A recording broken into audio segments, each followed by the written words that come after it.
Hi, I'm Rob. And I'm Rob. And I'm Russell. And this is Ask Rob and Rob and Russell.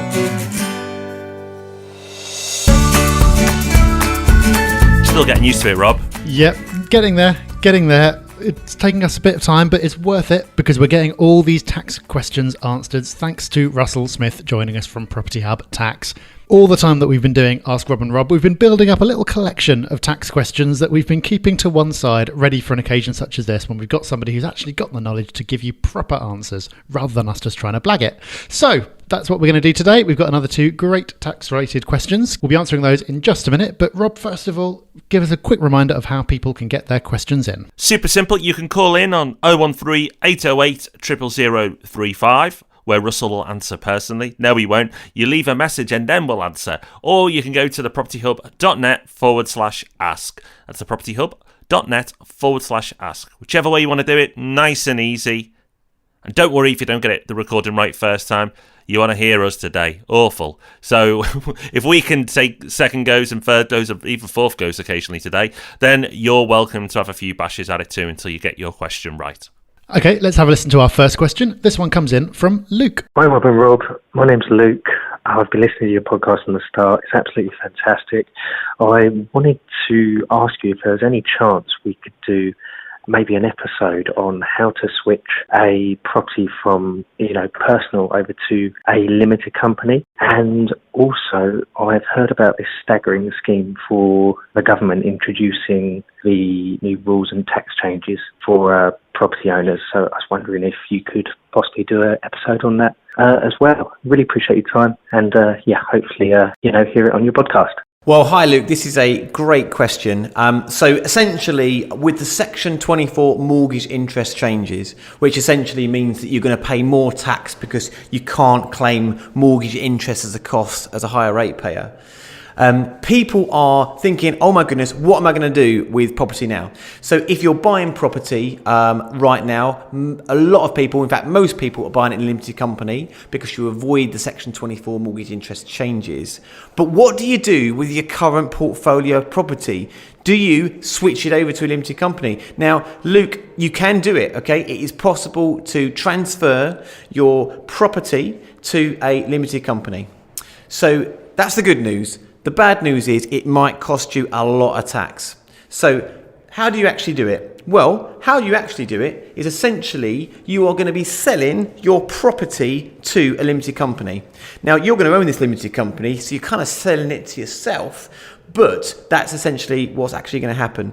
Now, when you do that, here's actually the tax perspective.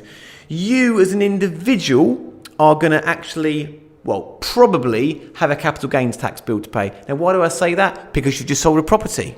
So, capital gains tax will be at 28% if you're a higher rate payer, 18% if you're basic rate. You do get an annual allowance of £11,000, but, if your property has gone up in value and there is a capital gain there, you are going to pay some capital gains tax on that. So that's the first thing that happens. The second thing that happens is the limited company is going to, because it's buying a property, it's going to pay some stamp duty. So essentially that will be in the limited company, but that's a tax as well. So before you think about moving a property over to a limited company, you've got to ask yourself, how much am I going to pay in capital gains tax, which will depend on the value of the property, because by the way, you're not actually selling it in terms of cash, but you've got to work out what the market value of the property is. So therefore, you know what the capital gains are going to be. So number 1, capital gains tax. Number 2, stamp duty. Now, both of those could end up being a lot of money. If they're not a lot of money, then often it's a wise move to do, because once you move that property over, you also get the tax benefit of a director's loan account. Now, what's a director's loan account? Well, in a limited company, because the limited company can't afford to buy the property off you, you're basically going to do a deal with the limited company, and the limited company is going to say, okay, I'm not going to pay for it, but I will owe you the money. Now, the reason why that's such a great thing is because in tax terms, you can then take that money back out tax-free. Of course, you've got to have the cash in the limited company, but you can then take it back out tax-free. So that's a great benefit. Is that a good benefit to actually have a stamp duty and capital gains tax bill? Not so much. If your stamp duty tax bill is $5,000 and you get a tax benefit of $30,000 by doing it, then of course that sounds great. Although bear in mind, you've got to pay the stamp duty and capital gains tax straight away. If your capital gains tax and stamp duty is 100,000 and you're going to get a 300,000 benefit, well, you know, you're going to get more benefit over the years, but 100,000 is a lot of money. So basically, Luke, the first question you've got to ask is, yes, you can do it, but what's it going to cost you in tax? Super. And leading on from that, Russell, we've got another question about stamp duty. Hello, I have a message about the stamp duty surcharge. If you gift a number of investment properties to your child, which are mortgage-free, is there any stamp duty to incur, including the surcharge? Also, once you've gifted these properties, if at a later date you gift your main residence, which you have moved out of, does the surcharge still apply? There is no mortgage on any of the properties. Thank you for your help. This is a great question, but it's interesting because we're talking about a lot of taxes here: inheritance tax, capital gains tax, and stamp duty. So essentially, you've got a bunch of investment properties that you want to give to your child. I mean, the first question I'd have to say is, why do you want to do that? Now, you're probably going to answer, because I want to give my wealth to the next generation. That's totally fine. But right now you want to do that? Because ultimately, in terms of inheritance tax, you're not really caught by inheritance tax until your total wealth is over £650,000. So if it's below £650,000, then you will be able to give your wealth to your children inheritance tax free. So that's the first thing I'd say to you. Also, you know, in terms of giving it to your children now, that means that your children have control of that property. So therefore, you know, you are not really then allowed to kind of operate that. That's in your children's name. So that's the kind of second thing. There may be capital gains issues here.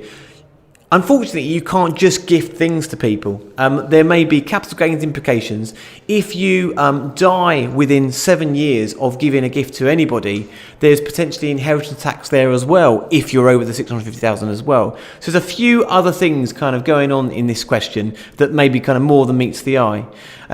In terms of stamp duty, this is the question. You're basically saying, will stamp duty apply? Well, it's an interesting one.